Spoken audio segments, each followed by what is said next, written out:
Hi, I'm Fan of Fat Boba Fett's biggest fan, and before we start the video, I just want to say a thank you guys for 52 subs, and if we get to 60 subs, I'll release my release the pilot for Seasonal Amigos. And also, a little bit after this video is published, I will have a vote for which character from Dandy's World will become an inspiration for a character in my pilot once that comes out, as a ad on a TV or as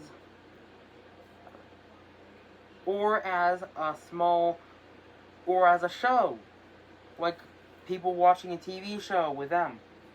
So don't forget about that, and let's start the video. Okay. I'm going to be talking about two relationships from two mascot horror games. And there might be more than two.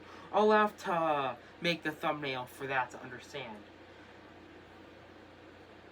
Let's first start off with one relationship that is so toxic that it caused the entire family, or at least most of the family, to die. Michael Afton versus William Afton. Or Skin Suit versus Springtrap. Let's begin. This entire beef started with Michael Afton being a menace to his younger brother David. Michael Afton just straight up went savage on his younger brother.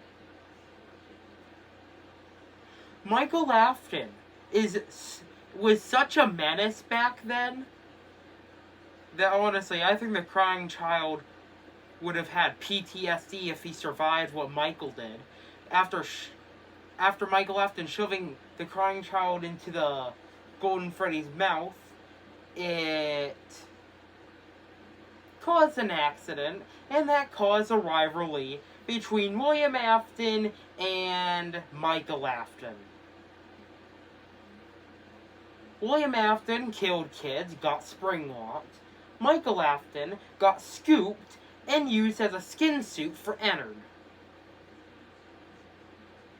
And Michael Afton ended up finishing what he was starting twice. First, by burning Fazbear's Fright with his father in it. And again in FNAF 6. Michael Afton straight up was gangster. I think I didn't know anyone that took out the younger brother, then tried to burn their father down twice. In my opinion, that's a big menace right there.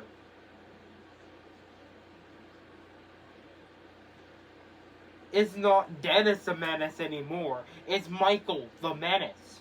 Or Michael the Arsonist.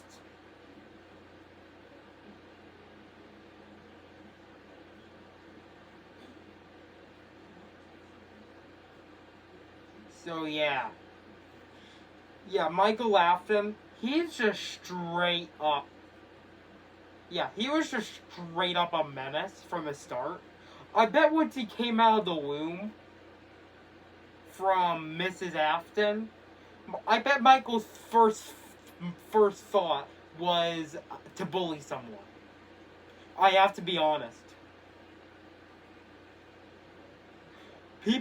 Yeah, so I think that Michael Afton is like the OG killer of FNAF, and there's no other way to convince me. He was too gangster. Trust me. If we had more games, I bet Michael Afton would be smoking weed and having a blicky along with it in a gang. I bet he would be in a GTA game. On to the next one.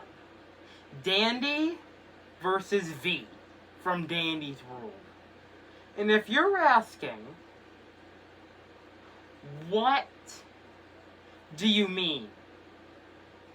I did a little research before I recorded this video, and I found out that Dandy and V don't like each other that much. And V, it is more like a Hey Arnold situation with that girl, with like this girl and Arnold. But I think that there's no crush. Olga. Yeah, Olga. Anyways, you might be asking, what does Dandy do in this situation to make him a savage? He just mostly ignores V. V tried, like, heck, I looked on the Wikipedia, and here it is. A screenshot of what the Wikipedia showed me. V literally tries to start stuff. But I'm like, hey Arnold, Dandy's like, nah man, I'm heading out. Most of the time. He even does that to Sprout too. And oh, yeah. Yeah, Dandy's a gangster. And oh yeah, you have to pay him takes for stuff. I mean, like, I understand people are like, oh, no med kits. Okay. But what about stamina candy? That stuff's useful. Imagine run away from a 8-ball child, and you don't have a pool stick to play pool with. Or one of those white balls.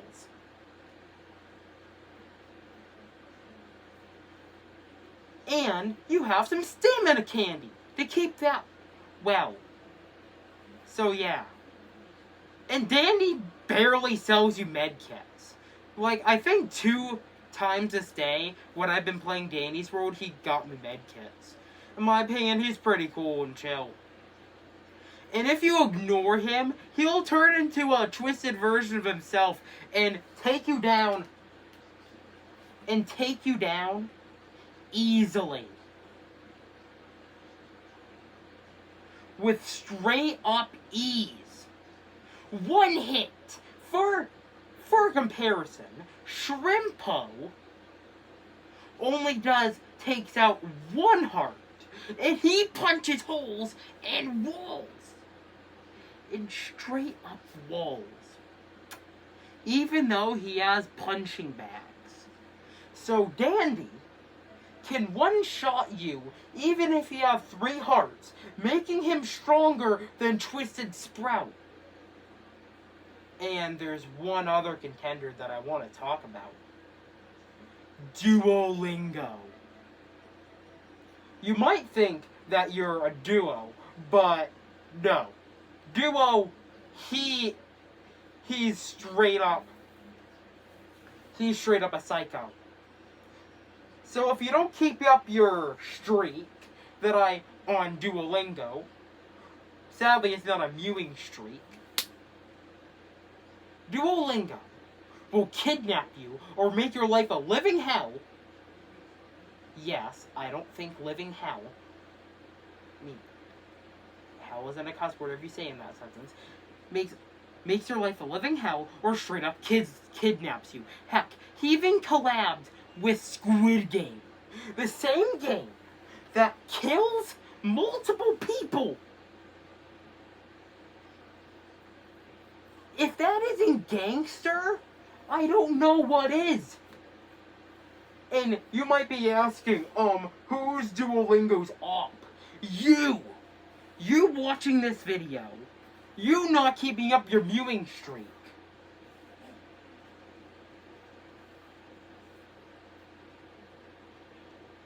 Duolingo knows. I don't do Duolingo. But if you do Duolingo, oh no, man. No, no, no, no, no. And he's back from the dead, too, so... yeah. Duolingo straight up gangster. Owning an entire business. And if you miss one lesson, you get offed. Like, bruh, I didn't know. I know owls turn their head 360 degrees, but I didn't know green ones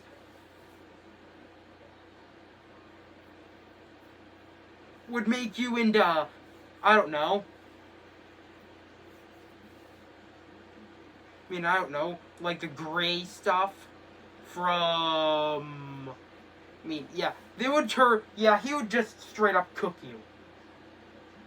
Trust me, and I mean that literally too. I bet he would cut you up and turn you into sushi if you missed one lesson.